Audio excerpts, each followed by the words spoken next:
lighting people, when a person chooses to open a business to be a service provider of any type, doctor, plumber, lawyer, consultant, or any profession, that person not only takes on the job function of their chosen field, but also becomes responsible for sales, marketing, finance, legal, and human resources, among other things. And that rings true for lighting designers as well. Some lighting design firms want to stay intentionally small, and others want to scale and grow into something big.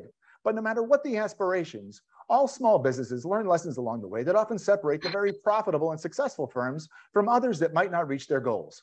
Recently, an organization was formed called Business of Light, aimed at helping lighting design professionals become even more successful business professionals. And we're pleased to be joined today by two designers who are involved with Business of Light, David Ghatan of CM Kling and Associates, and Katherine Stekr of HLB Lighting Design. David, let's start with you. Tell us more about Business of Light and its mission.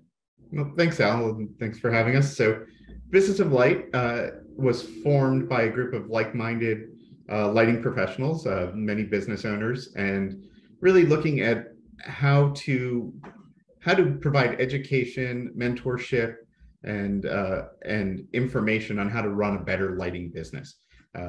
We're all inspired by the phrase, and I think it's been our sort of guiding mission of a rising tide floats all boats, and thinking that the lighting industry is full of amazing, creative, super smart people, but just don't have the training in how to run a lighting business or run any business necessarily. So everything you just described, from marketing to HR to finance to building in the next generation of those leaders, is the focus of Business of Light.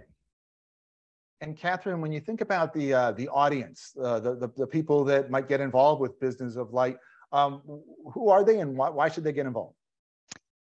I think that there's two groups of people that hopefully will get involved with the Business of Light. There's kind of the older generation of folks who've been running their own lighting businesses for years that have a lot of information that they could share. We're always looking for folks to volunteer to help with skills that our current board need help with, because we're a nonprofit organization. And then I think anyone that is thinking about learning more about how their business is run, whether they're a junior designer or trying to move up or possibly starting their own firm, they should think about getting involved to learn the parts of the business that will allow them to be successful as a business as well as a lighting design firm. Well, that sounds like a lot of great benefits to any individual who would be part of Business of Light. And David, of course, you're part of a prominent firm on the East Coast, and I'm sure you've had your hand in crafting many proposals over the years. Let's hear one of these information nuggets. When you think about everything that goes into crafting a proposal for a potential client, what are some of the, I don't know, a good strategy or maybe a pitfall not to fall into in order to help maximize that firm's chances of winning that project? Well, it's interesting, right? I mean, I started my career 20-something years ago, and the way we wrote a proposal then is not the way we write a proposal now. If we did, I don't think we'd still be in business. And so I think these things have evolved through the years, and while not to necessarily give away secrets, this is one of these key topics that the Business of Light has really been looking at. And we actually intend, I think our second webinar or really workshop piece will happen early 23 with a consultant to come in to talk about an approach that some lighting firms, including the one Katherine works for, have taken in how to write a better proposal or how to think about proposals in a different manner. So it's come up quite a lot, this topic, and it's driven me to think about the way that we format our proposal for distinguishing ourselves from our competitors, but also building better proposals builds a better industry, right? The more depth and more capabilities we have in what we present, the better the industry is as a whole. And that's so not that everyone's proposal should be the same, but that we can strengthen ourselves and put everyone in a better position to succeed. Yeah, that makes sense. The architects or anyone else who's evaluating that proposal is certainly evaluating it versus perhaps other professionals in lighting design.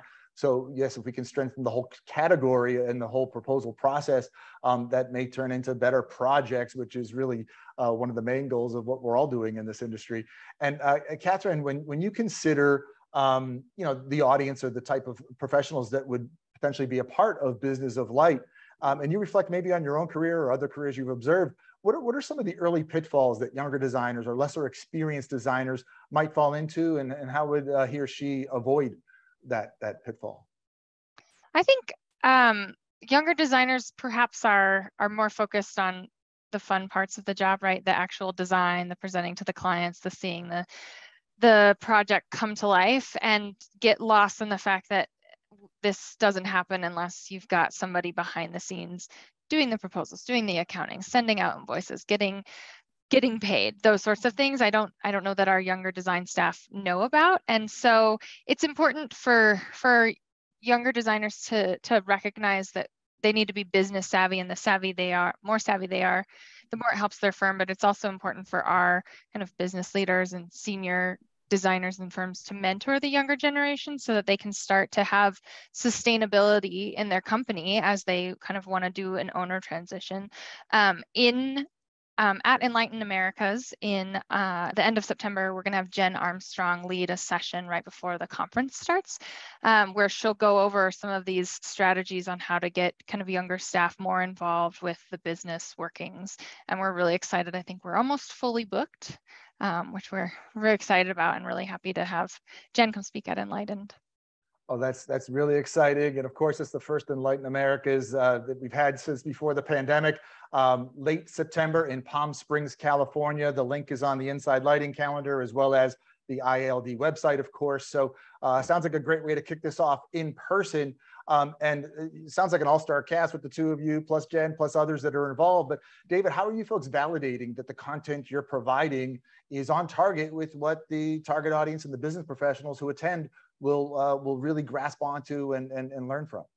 Well, it's been really important to us. We put a lot of effort into making sure that it's not just the 9-10 people on the board thinking up ideas, right? I mean, we're all really smart. We thankfully, I feel sometimes like I'm just lucky to be in the room with my fellow board members and all of their years of experience and knowledge.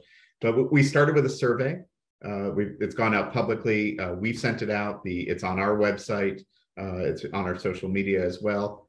But we really try to work in partnership and collaborate with our industry associations, the IALD, IES, Society of Light and Lighting, the various groups that the press and people like yourself, to try to make sure this survey is getting out there to the public and the lighting public, so we get information back. That's going forward into a series of focus groups. We're going to do one in Europe and one in the US or in North America, to try to really distill down some content and understand what people are really looking for, so we can make sure we're bringing in the subject matter experts for that. And that started a little in advance with exactly what Katherine was just talking about. We're super excited to have Jen. She runs a company called Bright Chirp Consulting out of Massachusetts. And she's worked with a number of lighting designers, business owners, and people who are looking for professional coaching and sort of bringing on planning of their leadership groups. And she comes from a background that has nothing to do with lighting and all these C-suite level people. And so bringing her in and getting experience from other lighting designers who have seen success allowed us to think, well, this is great. Let's kick off Business of Light, get back to in-person with Enlighten, and see each other all together in the same room in Palm Springs. Yeah, this organization and all the information that the two of you have shared, it's inspiring. I'm inspired. I imagine others are inspired. So Katherine, if someone wanted to get involved and sign up for a webinar or attend the Business of Light session, how would they do so?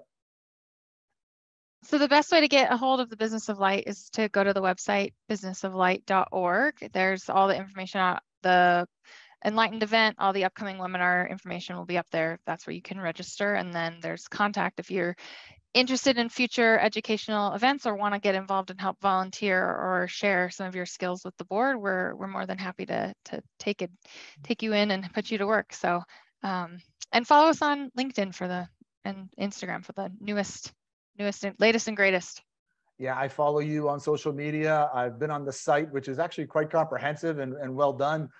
So it's not some random homepage with very little content. So I'm excited to do this. I hope to get a couple snippets in Palm Springs, but also other programs that you folks run in the future. So Katherine, we'll see you there. And thank you for joining us today for 5 Big Questions. Yeah, thanks, Al. And David, appreciate all the work that you're doing with respect to Business of Light. And we look forward to seeing you then as well. So thank you as well for joining us for 5 Big Questions. Thanks for having us, and look forward to seeing you in just a few short months here. Hey there, we really enjoyed that discussion. We hope that you did as well. Be sure to click that big LED logo next to me, and what that'll do is subscribe you to our YouTube channel so you don't miss the next 5 Big Questions interview. And YouTube subscribers always receive an early preview to the next interview before we even post it on the Inside Lighting website. Thanks, and we'll see you next time.